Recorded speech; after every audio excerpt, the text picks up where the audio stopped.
যে আমাদের আলোচনার মধ্য দিয়ে ঐক্য পৌঁছাতে হবে।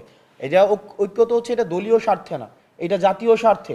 আমাদেরকে একটি বিষয় মাথায় রাখতে হবে যে শুধুমাত্র আমাদের এই অভ্যুত্থানটাকে, কেন অভ্যুত্থানটি হয়েছে সেটা মাঝে মাঝে মনে হয় যে এই বিষয়টাকে আমাদের একটু রিভিজিট করতে হবে যে অভ্যুত্থানটার কারণ কি।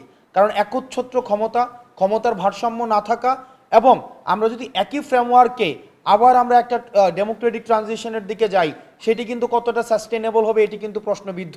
সেই জায়গা থেকে জাতীয় স্বার্থে আমাদের রাজনৈতিক দলগুলোকে বৃহৎ স্বার্থে আমাদের ঐক্যমত্যে পৌঁছাইতে হবে।